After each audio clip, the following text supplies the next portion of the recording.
En el módulo 4 del curso básico de coeducación vamos a afrontar el tema del lenguaje y sobre todo el tema del uso no sexista del lenguaje.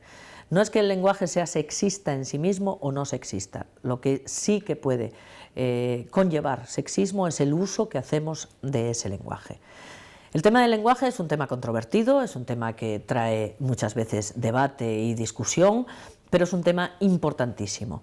No es, como algunas personas piensan, un tema baladí ni es un tema superficial. El lenguaje, como veremos a continuación, configura la vida, configura el mundo y además también entendemos el mundo a través del lenguaje. Por eso tiene tantísima importancia. Quisiera empezar este módulo con unas palabras de Adrienne Rich, la antropóloga norteamericana, que dice que en un mundo donde el lenguaje y el nombrar las cosas es el poder, el silencio es opresión y es violencia. Por lo tanto, silenciar a la mitad de la humanidad, invisibilizar a la mitad de la humanidad en nuestro lenguaje es una de las herramientas, es uno de los instrumentos de opresión social que podemos ejercer. Hay que tener en cuenta con respecto al lenguaje una cuestión de base muy importante, que todo y toda lingüista conocen desde los inicios, y es que el lenguaje evoluciona.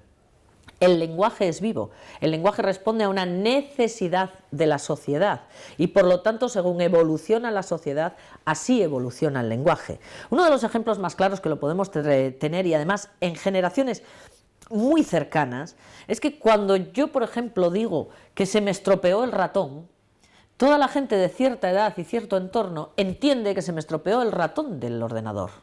Pero curiosamente mi abuela se haría una imagen más o menos como la que aparece en la diapositiva, es decir, ese ratón unido, porque ella, los ratones, los únicos ratones que conoce son los ratones de la naturaleza. No entendería por qué se me estropean los ratones y menos aún que yo quisiera ir a comprar un ratón porque se me ha estropeado.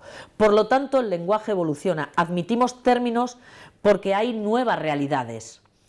Si admitimos ciertos términos porque hay nuevas realidades, tenemos que tener en cuenta también que debemos representar el mundo en el que vivimos a través del lenguaje, y el mundo en el que vivimos supone la incorporación de las mujeres al ámbito público.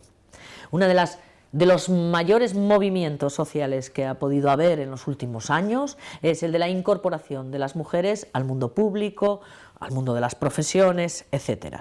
Eso tiene que reflejarlo nuestro lenguaje, porque si no, estaríamos hablando de una lengua muerta, no de una lengua viva y una lengua en evolución. Muchas veces opinamos que la Real Academia de la Lengua Española es la que nos tiene que marcar el uso del lenguaje, y no es así. La Real Academia de la Lengua Española lo que tendría que hacer es recoger los usos que triunfan en la sociedad para ir marcando la norma, pero la norma siempre va detrás del uso. En este sentido, la Real Academia siempre se ha puesto en una postura contraria al uso no sexista del lenguaje.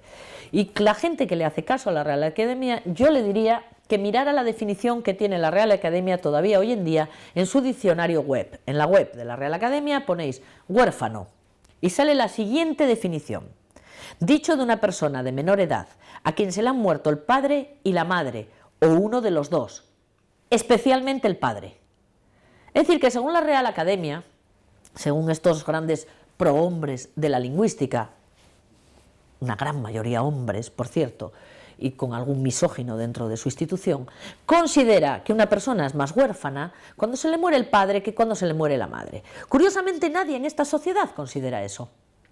Nadie está de acuerdo con esta definición y sin embargo ellos la mantienen a pesar de que en el uso social y en el imaginario social no es real.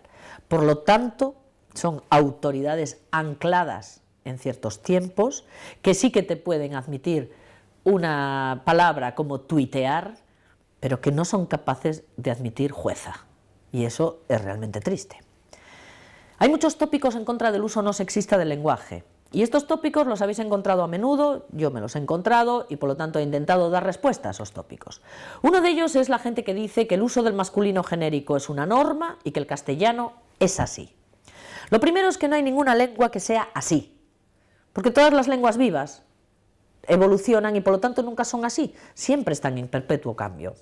Después hay que recordarle a esta gente que en el castellano no siempre fue así, que es a partir del siglo XVII cuando existe la normalización del castellano escrito cuando se generaliza el uso del masculino genérico. De hecho, antes de esa generalización del castellano escrito, en la literatura medieval encontramos como el Cid dice vasallos e vasallas, como en el libro El Buen Amor dice el arcipreste de Hita, feligreses e feligresas, que aquí estáis. Es decir, diferenciaban muy bien el masculino y el femenino. Eso se pierde en el castellano escrito. Además, el lenguaje transmite ideología. Si yo soy una persona que tengo una ideología de igualdad, que trabajo para la igualdad, que educo para la igualdad, mi lenguaje así debe transmitirlo también. Hemos hablado de que los nuevos tiempos llevan una evolución y además el castellano tiene variación genérica. Es decir, tenemos un idioma muy rico, una lengua muy rica que permite la variación genérica. Luego utilicemos nuestro idioma en toda la riqueza que tiene. Nuestro lenguaje configura nuestra visión del mundo, porque es a través del lenguaje como vemos el mundo, y es a través del lenguaje como cambiamos el mundo. Y esto se ve muy bien en que los gobiernos absolutistas, los gobiernos autoritarios, cuando algo quieren censurar, lo primero que censuran es el lenguaje, porque saben la fuerza de cambio, la fuerza dinámica que tiene el lenguaje. Otra gente dice, el lenguaje no sexista va contra la economía del lenguaje. Bueno, vamos a ver si aclaramos términos, porque ¿es la economía un criterio prioritario en el uso del lenguaje? La segunda pregunta sería, ¿qué lingüista fue el que habló por primera vez de la economía del lenguaje y en qué sentido? Fue Jacobson, y Jacobson dice que sí es un criterio, pero no es el único criterio del lenguaje. Dice, de hecho, si fuera el único no existiría la redundancia, no repetiríamos cosas, no podríamos entendernos siquiera. Vamos a ponernos en el caso de que sí consideramos la economía como criterio único del lenguaje.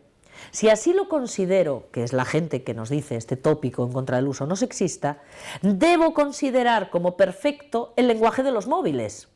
¿Por qué? Porque un TQM mandado en un mensaje significa tanto como todo un poema de Quevedo.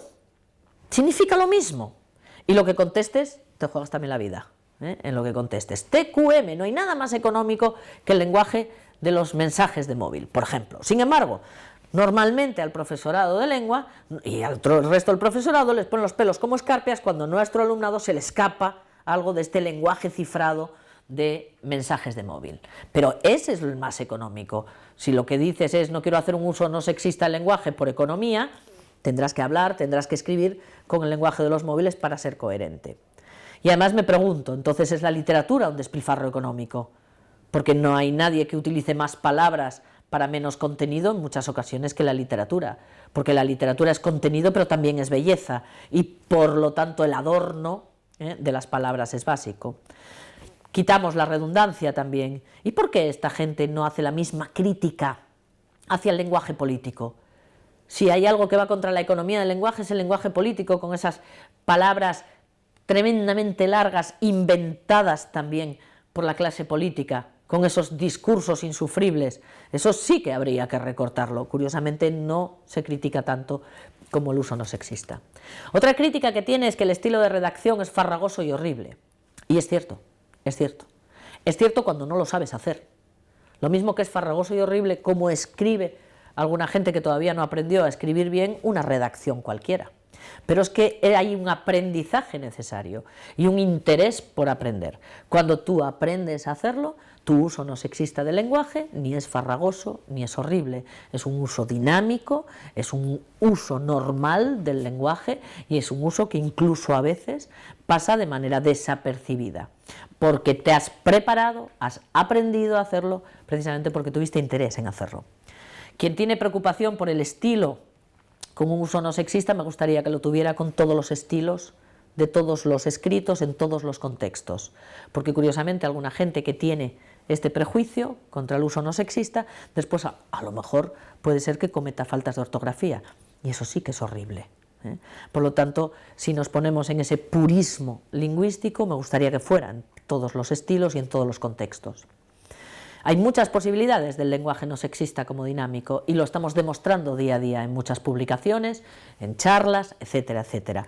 Por lo tanto, se puede. Y además, este tópico no es un tópico ingenuo. Detrás de quien te dice que el estilo es farragoso y horrible, hay una persona que no tiene interés en hacer el esfuerzo de que su lenguaje transmita igualdad, simple y llanamente.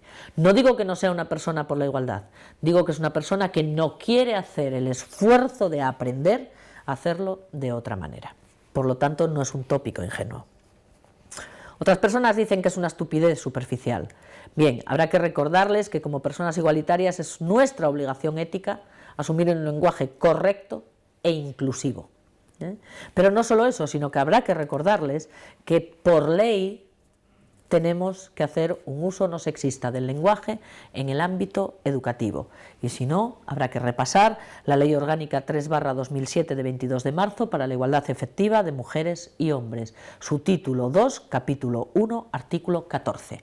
En el punto 11, exactamente, tenemos como por ley es obligatorio el uso no sexista del lenguaje en la administración y los centros educativos forman parte de la administración pública. Alguna gente dice, la arroba esa que ponen a veces es una horterada, las barras es un incordio, el osas es una herejía gramatical. Bueno, la arroba es una opción personal para escritos personales, no es un signo gráfico del castellano, por lo tanto, para escritos públicos, para algo que tengo que publicar o enseñar, no puedo utilizar una arroba. Para mis escritos personales, para el diseño, para la publicidad, para el romper, sí que la puedo utilizar. Las barras y la duplicidad o el os-as es muy práctico para formularios y cuestionarios. Aquí tenéis un ejemplo cualquiera de un cuestionario, que es un formulario de inscripción que se ha hecho haciendo un intento de uso no sexista del lenguaje, y en formularios y demás, como no hay redacción, no nos importa utilizar las barras o el osas. Hay otros sexismos dentro del lenguaje que a veces no estudiamos. A veces la gente solamente pone en relación el uso no sexista del lenguaje con decir los niños y las niñas, los alumnos y las alumnas. No, hay otros sexismos como es, por ejemplo, la adjetivación y su gradación. Como para las niñas utilizamos casi siempre adjetivos en diminutivo, qué guapina es, qué curiosina, en ese diminutivo que hace que infantilicemos siempre lo femenino, y como para los niños se suele utilizar los superlativos, como vamos machote, eres un hombrón, así, este tipo, eso también es sexismo en el lenguaje. Los duales no igualitarios, no significa lo mismo en esta sociedad ser muy zorro que ser muy zorra, eso está clarísimo, eso es sexismo en el lenguaje también. Los vacíos léxicos. Es curioso cómo algunas palabras no tienen su correspondiente en femenino y sobre todo estamos hablando de palabras que tienen un valor positivo en la lengua. Dos ejemplos, machada y hombría. Cuando un equipo de deportes hace algo que estaba como fuera de sus posibilidades y nadie se esperaba, dicen ha hecho una machada. Incluso con las nadadoras del equipo de natación sincronizada en las últimas Olimpiadas, un periódico titulaba "Las chicas de natación sincronizada hacen la machada y ganan la medalla de bronce". No sé cómo hicieron una machada esas chicas, no soy capaz de visualizarla, la machada de esas chicas. Y sobre todo que no existe la palabra feminada o hembrada. Por ejemplo, ¿qué titular sería "Las chicas de la natación sincronizada hacen una hembrada y ganan la medalla"? No existe esa palabra. Y tampoco existe la palabra mujería frente a la palabra hombría. Lo mismo que existe fraternidad y no se admite por la Real Academia la palabra sororidad, que sí que existe, por cierto, inventada por la gran maestra Marcela Lagarde en México. Pero bien, hay vacíos léxicos, que es sexismo. Hay androcentrismo. Decía un grupo musical de la transición en una canción que conocemos la gente de determinada edad, gente que solo busca su pan, su hembra y su fiesta en paz. O sea que esa gente no es gente, eran solo hombres. Bueno, hombres o bien mujeres homosexuales, porque buscan su pan, su hembra, es un objeto más a buscar, por lo visto, y además desde un punto de vista absolutamente de varón heterosexual, que nos cantaba esto y que todo el mundo cantábamos además a coro, que después le pones el filtro y te das cuenta. O estereotipos, pregunté a la secretaria por el jefe, como hablábamos en su momento. O discordancias gramaticales, firmado el director y resulta que es Marisa Pérez. Es una discordancia absoluta. Eso en castellano no es posible. Pero hay otro que me encanta, que es el salto semántico. Importantísimo llevarlo al aula para explicar los campos semánticos, lo que es la semántica. El salto semántico es aquellas veces en las que tú crees que estás incluida como mujer, pero resulta que después algo hay que te dice, ay no, si no se refería a nosotras. Y estos son algunos ejemplos. Dice, las normas del Corán sirven de guía a los creyentes. Todo el mundo podría visualizar hombres y mujeres, menos quienes hacemos un uso no sexista del lenguaje, que ya estamos visualizando solo varones. Pero por lo general se visualiza todo. Inmediatamente la línea de después dice, pueden casarse con varias mujeres. La mujer, que en los creyentes no estábamos. Hay un salto semántico.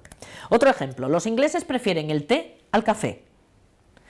Té y café son dos bebidas, son dos objetos. Curiosamente la siguiente frase es, también prefieren mujeres rubias que morenas.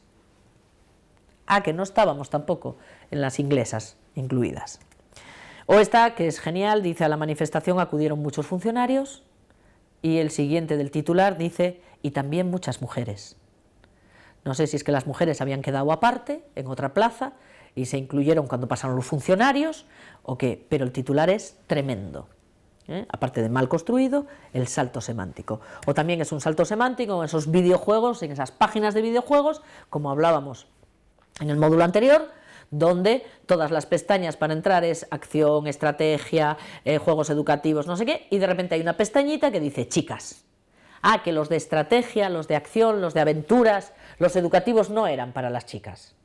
Eso es también un salto semántico. Hay muchas posibilidades concretas para solucionar y para hacer un uso no sexista del lenguaje. Hay tantas posibilidades como publicaciones libres y gratuitas tenemos en Internet hoy en día referidas a esto. Por lo tanto, esa serie de posibilidades que estáis viendo de manera un tanto rápida en las diapositivas, las encontráis en cualquiera de las publicaciones que tenéis en los enlaces de este mismo módulo.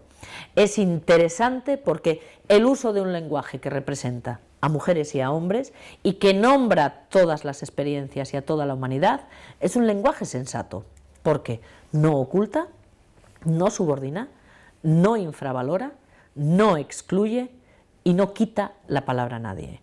Por lo tanto, os animo a que entréis en cualquiera de los enlaces de interés que se os aportan en este módulo y que investiguéis más sobre este tema y sobre todo que pasemos a la práctica y hagamos un uso no sexista del lenguaje.